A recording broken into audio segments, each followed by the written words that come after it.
You have been told to go easy on the cheese. Too fatty, too salty, the one you ration, and to pour the milk instead and take the thin kind.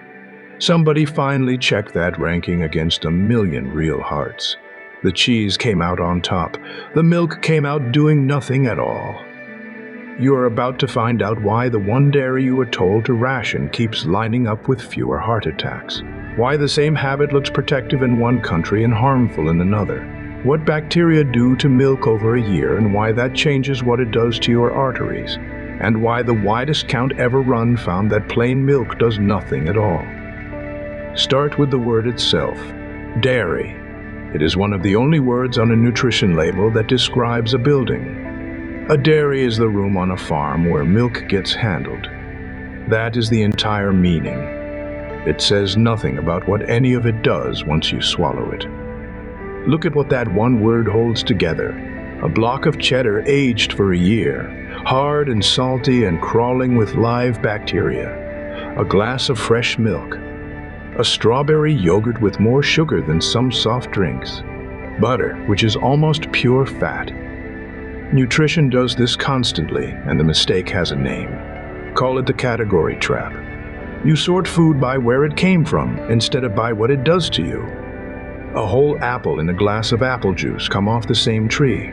One arrives wrapped in fiber that slows you down. The other hits your blood like sugar water. Nobody puts those two on the same line of any guideline. Same trick with grain. Bread and beer and breakfast cereals start as the same seed. No sensible rule covers all three at once. Yet one instruction covered a fermented block and a warm liquid and a sweetened dessert.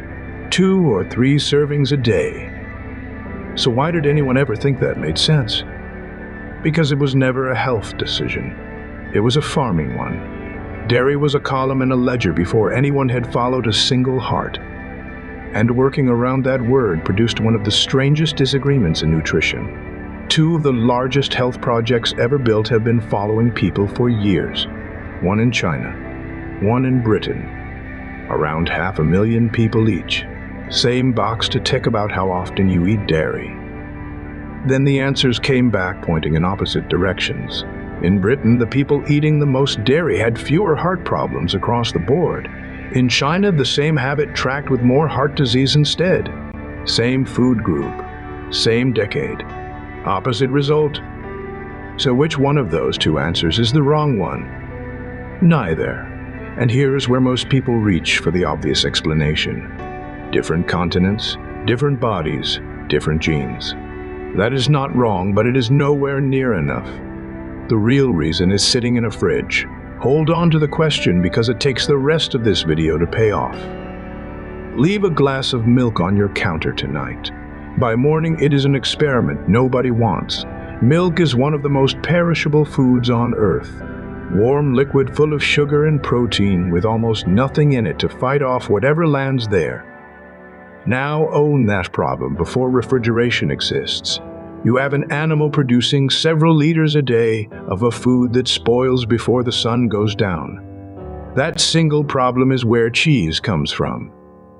Archaeologists digging in Poland found clay strainers riddled with holes, still holding traces of milk fat.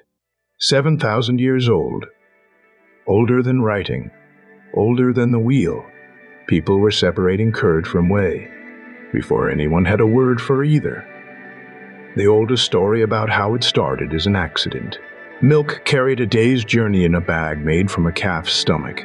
That lining holds an enzyme that turns liquid milk solid.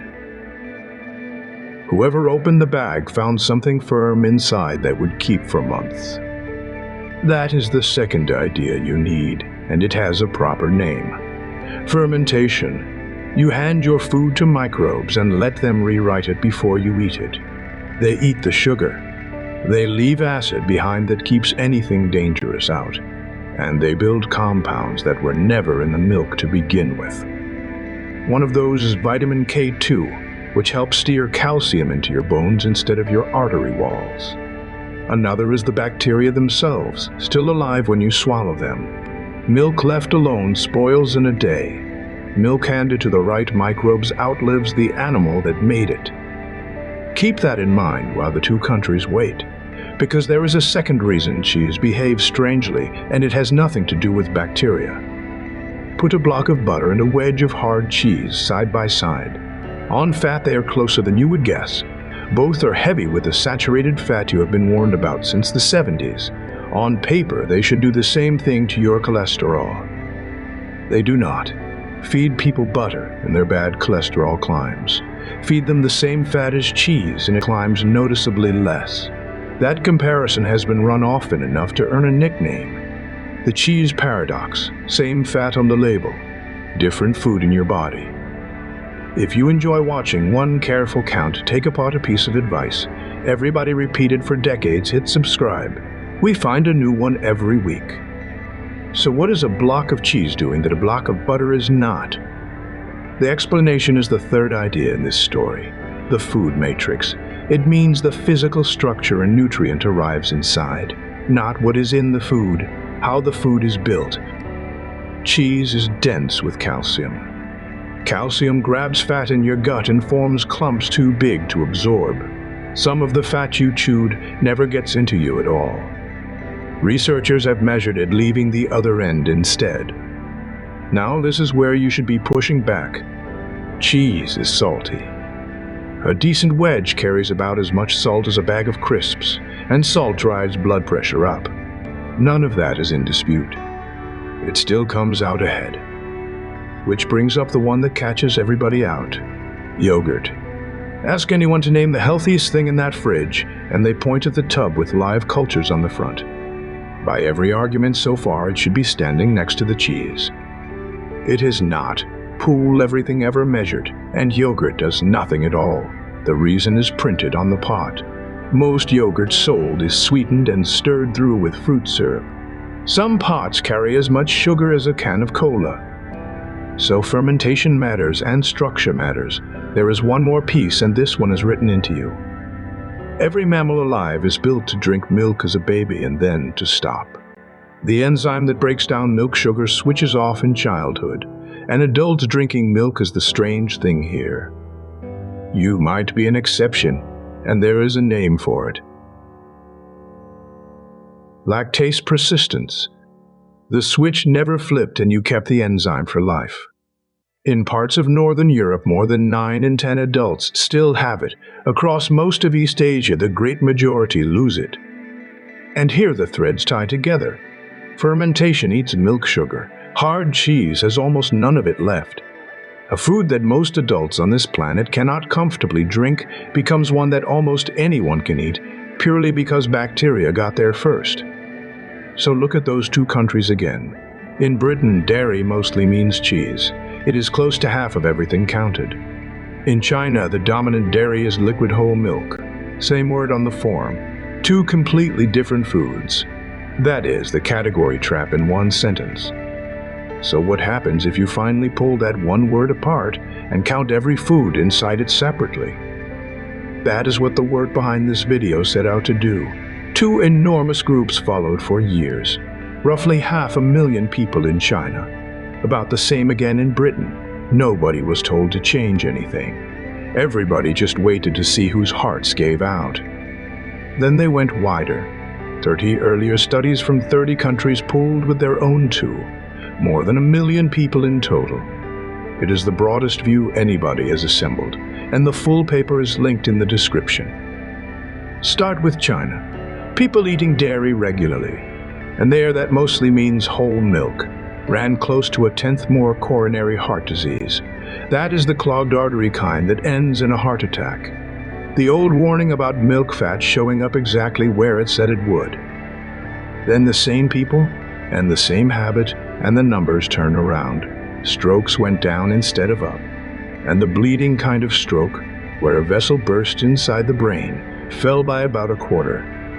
Read those two together, because that is the whole video in one line. The same glass of milk, 1/10 more of one kind of heart disease, 1/4 less of the deadliest kind of stroke.